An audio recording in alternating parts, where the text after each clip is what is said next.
Moda Zushi by MXTX.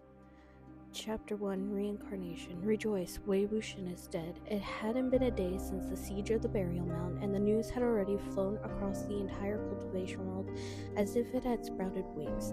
The speed was only comparable to how fast the flames of war had spread back then, if not faster. Suddenly, everyone, whether they were prominent clans or rogue cultivators, was discussing this operation of vanquishment that had been led by the four great clans and attended by hundreds of sects, both big and small. Fantastic, fantastic indeed. Who was the hero who killed the Yingling patriarch? Who else could it be? Ain't it Hishidi, the little sect leader Zheng Cheng? The four major clans fronted the attack: the Jiang clan of Yunnan, the Jin clan of Langli, and the Lan clan of Gusu, and the Ni clan of Qinche.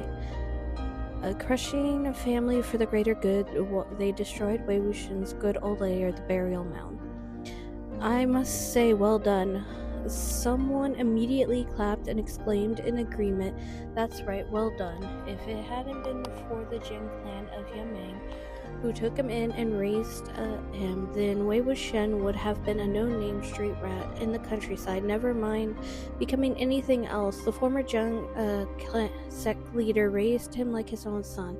Hey, but look at him, publicly defecting from the clan, making himself an enemy of the world. He's embarrassed the Zheng clan of Yunmeng utterly, and almost doomed them to the same fate of extermination. What do you call a traitor? Him. I can't believe Zheng Cheng allowed that guy to run amok for so long. If it were me, I wouldn't have just stabbed him when he first defected.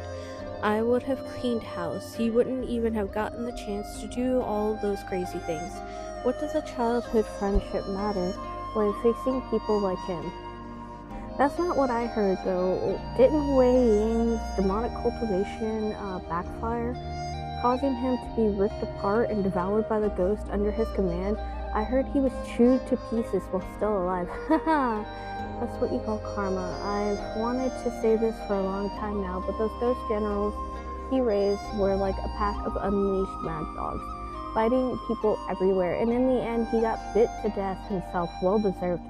Be that as it may, if the little Zheng sect leader hadn't been the one to plan the siege based on the Yingling patriarch's weaknesses, then success would have been difficult to guarantee.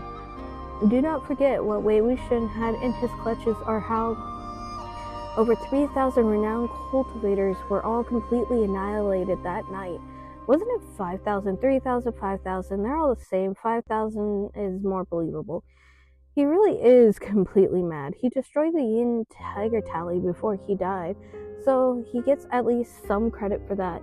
If that evil thing was left to cause harm in the world, his sins would only deepen. The moment the Yin Tiger Tally was mentioned, there was suddenly silence, as if someone was wary of something. A moment later, someone sighed. And speaking of that Wei Wuxian, he used to be a young master in extremely affluent and distinguished cultivation sect back then. It wasn't like he had no accomplishments. He gained great success in his youth. How glorious and unbridled he was. How did he end up on this path? The subject changed and voices were raised again in heated discussion. It's obvious from this case that the path of cultivation must always follow the righteous way. The demonic path is only glorious for the moment. You think it looks so glamorous? Heh, look where that got him. Death without a corpse, a voice replied forcefully. It's not all because of the cultivation path. At the end of the day, it's still because Wei Wuxian was someone of bad character. He roused the wrath of the heavens and the grudges of men. You know what they say, what goes around comes around. The heavens are watching. After Wei Wuxian's death, judgment of his character was no longer refutable. The discussions were mostly the same, and any small voice of dissonance was immediately squashed. However, gloom still firmly enveloped everybody's minds. Although the Yingling patriarch Wei Wuxian had died at the burial mound, the remnants of his soul couldn't be summoned. Perhaps his soul had also been ripped apart and devoured by the millions of ghosts, or perhaps it had escaped. The former would naturally be a joyous occasion for the entire world. However, the Yangling patriarch had the ability to topple the earth and move mountains and seas. At least that was what the legend said. It would be no great task for him to resist soul summoning if he desired. If his spirit returned in the future, if he took over a body and was reincarnated, then the cultivation world, the entire mortal realm, in fact, would be cursed to face an even greater vengeance, sinking into an endless storm of darkness and blood. And so, when the 120 stone beasts required to seal a mountain were set down at the peak of the burial mound, every major clan began conducting frequent soul summoning rituals. They also strictly monitored for cases of possession, sought far and wide for abnormal occurrences, and heightened their security to the max. In the first year, all was peaceful. In the second year, all was peaceful. In the third year, all was peaceful. In the 13th year, all was still peaceful.